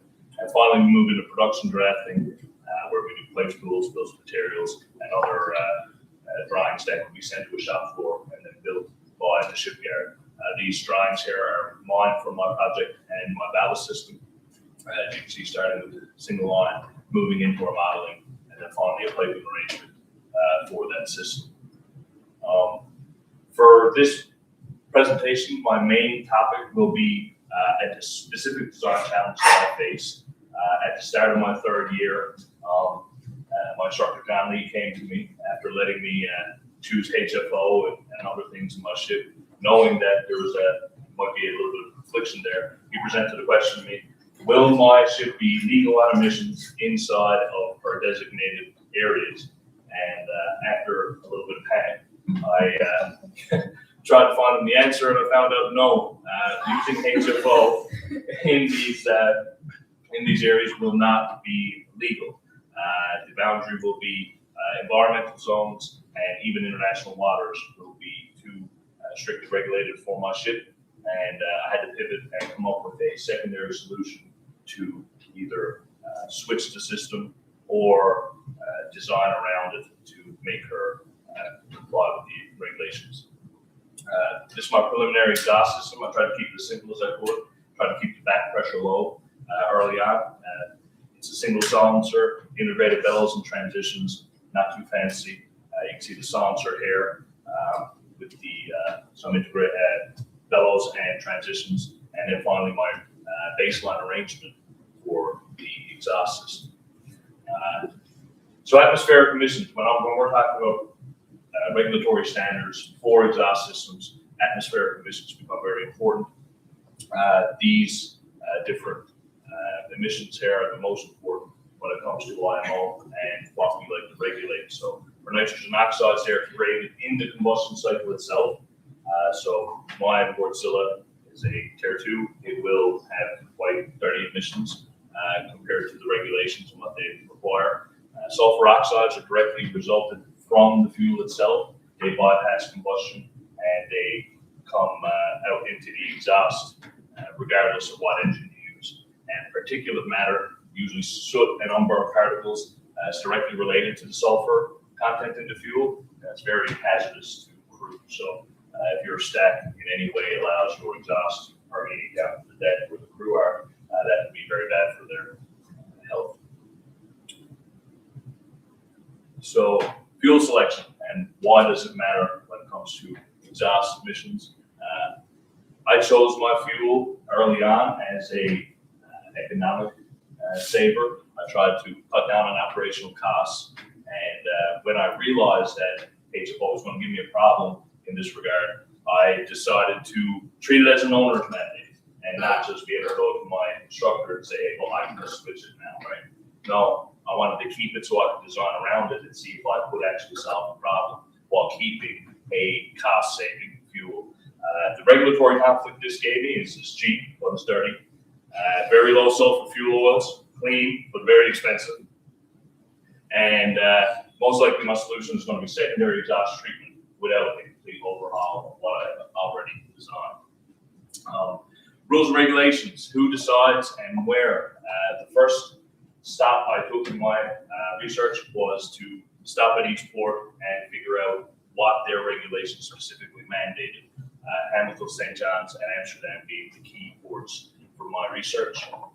National regulators, who governs these ports, Transport Canada and the Dutch national standards.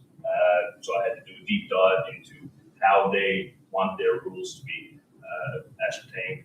And luckily for me, all of the regulators that are in my jurisdictions, I'll point to IMO and MARPOL Annex 6 as a global benchmark for emission standards. So when in these ports, I have to be compliant to IMO.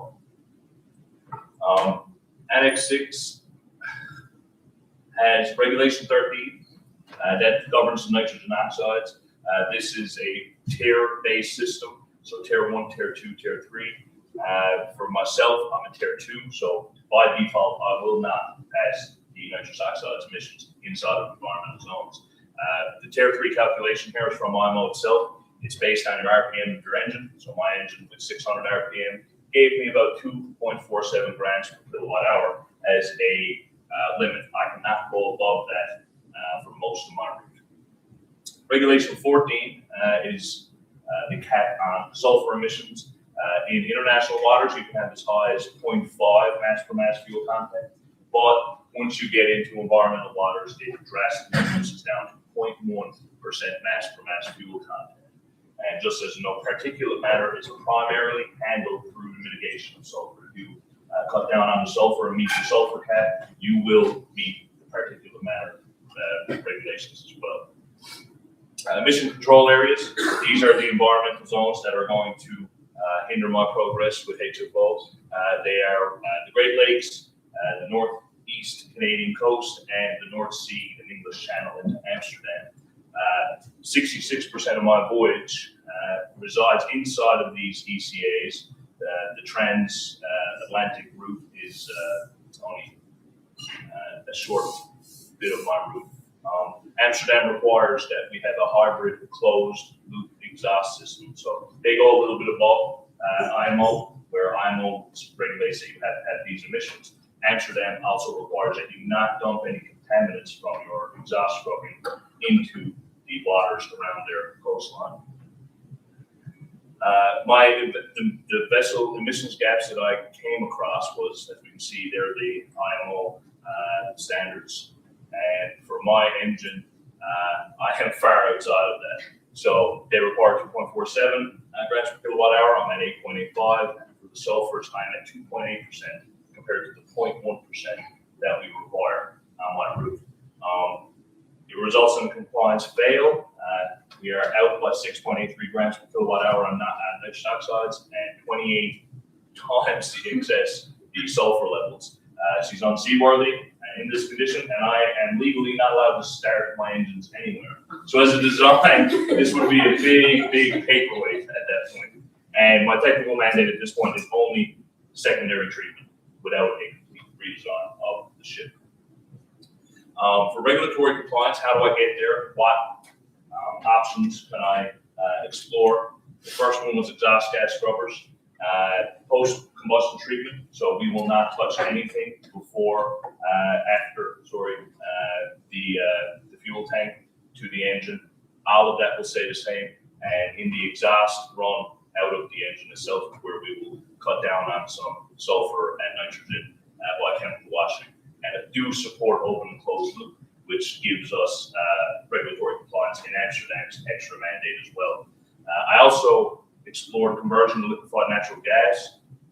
It will reduce the nitrogen and sulfur in the emissions, but it also requires cryogenic storage and specialized handling, and also specialized training for the crew who are going to be operating that system.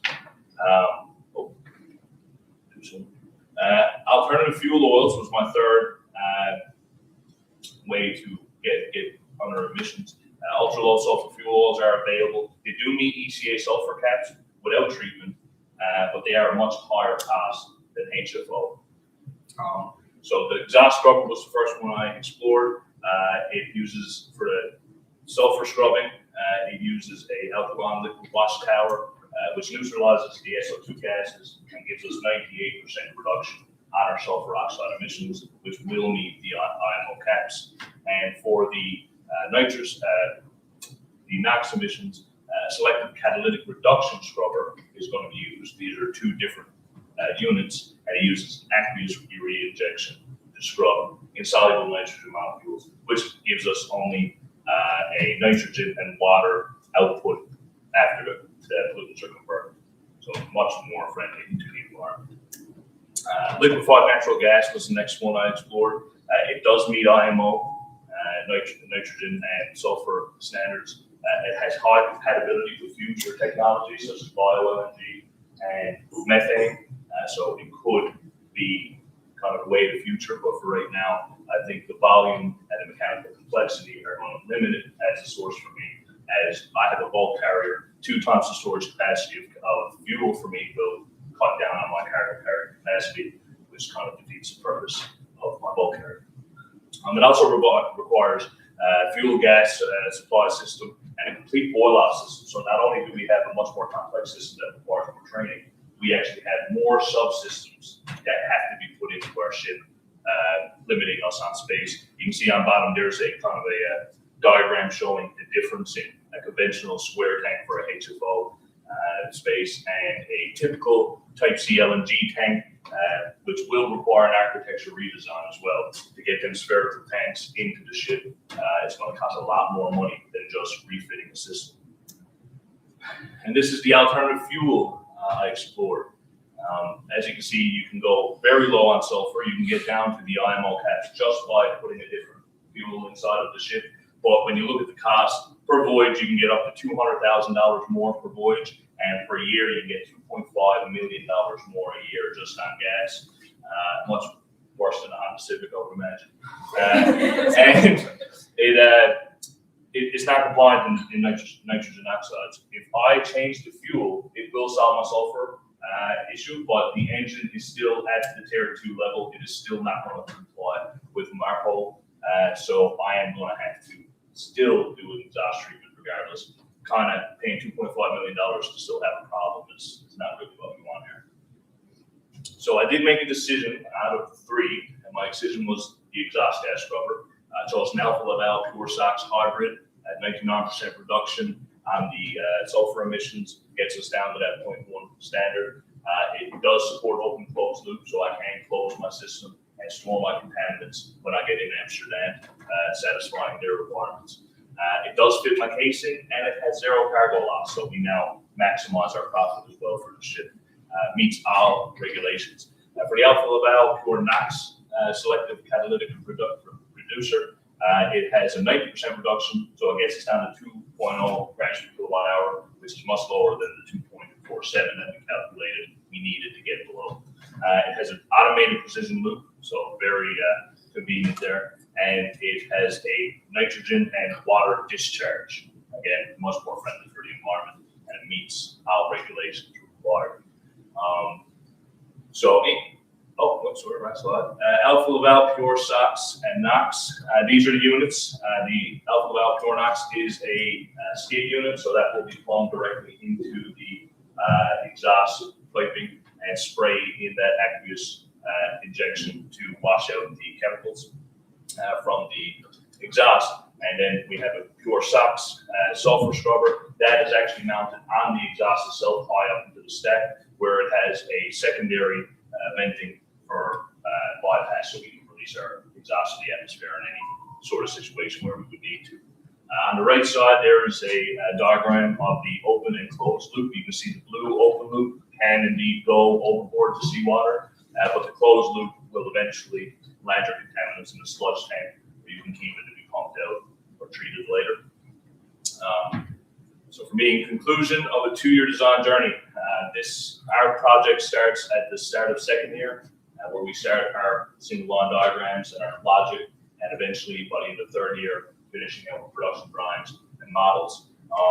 We do follow the Naval Architecture Design Spiral with our preliminary design concepts, first iteration drawings, and detailed production drawings.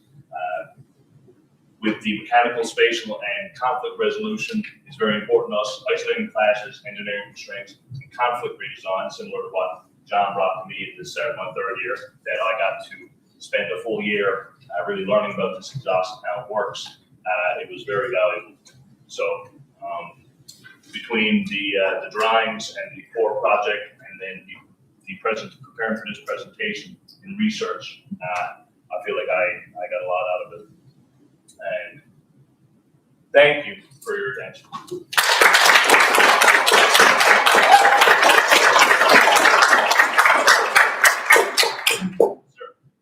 First question is, what kind of cost does adding those scrubbers add on to the whole propulsion system? Do you have any idea what it costs? I did try to get into the cost of it. The problem I was running into is once I went to select these to be applied for, I was kind of later in the third year, and it was hard to get vendors to get back to me as a student. A lot of the times they withhold these details.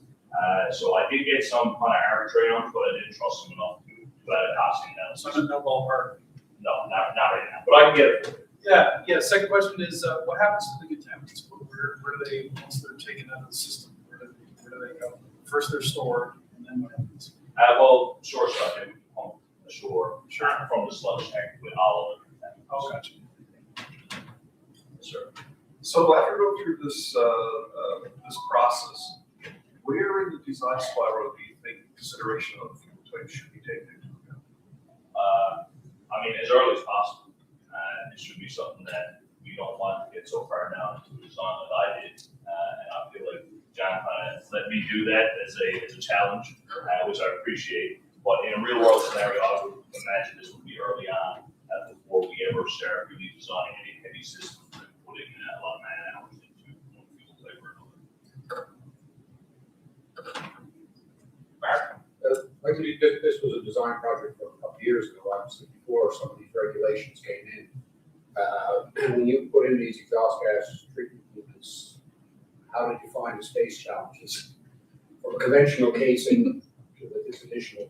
It was tight. But you were able to get it in? I was able to get it in, but it was very tight. And luckily, I kept I tried to keep it as simple as I could early on, which allowed me to and try to give myself as much space when it comes to the solid or truck stack. I tried to maximize as much of that as I could, so that once it came to this, I knew I was going to have to put more up there. So even designing the plenum and the ventilation, I tried to keep that out of the way of the exhaust as much as I could. But it was tight. I didn't think it was going to go for a while. Thanks, sir. Yeah, two questions that I really enjoyed talking to you. First comment is, when you first selected your engine, it was, you thought Tier 3, correct? I thought it was Tier 3. Yes, it wasn't until after the fact you realized the way Tier 3 with a scrubber added. Yes. So that's something that all cities will work on.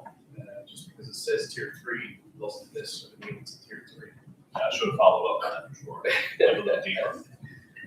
First question, did you look at other engine options to help meet the requirements as opposed to sticking with the engine you had?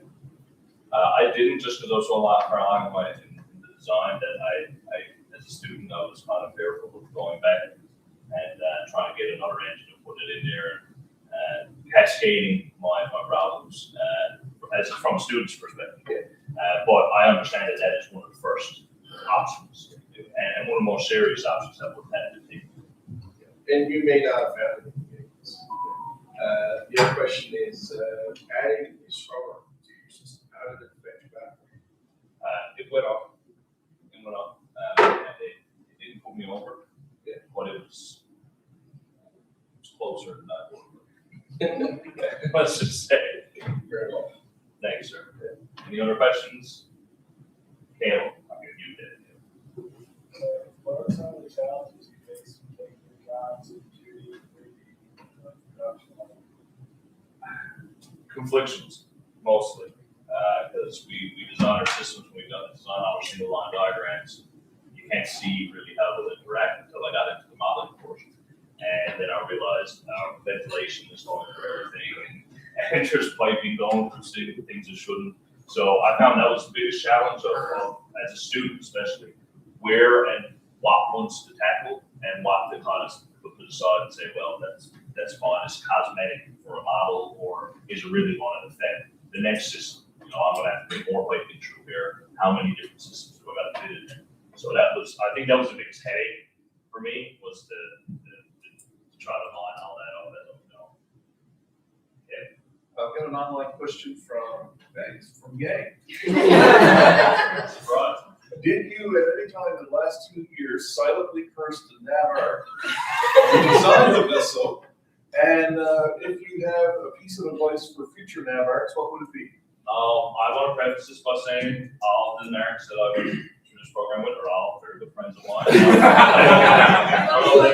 But there was a few moments where it was, you know, kind of, and I see system students over back there too, smiling, because I think we all had that moment, a time or two. And not, of course, it's just being a student, you're going to get frustrated. But to be honest, it was very helpful to have students, because it wasn't some perfect thing that you could hang down.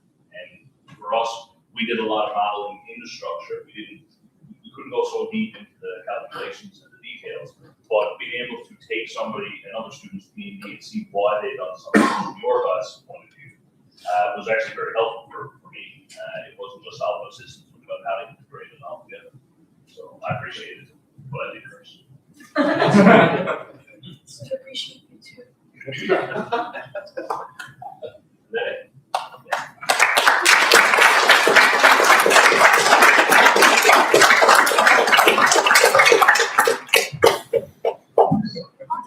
I think we're taking a break for lunch, and we're gonna reconvene at 1 o'clock. Check the itinerary.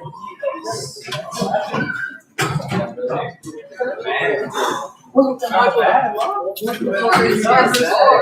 Hi.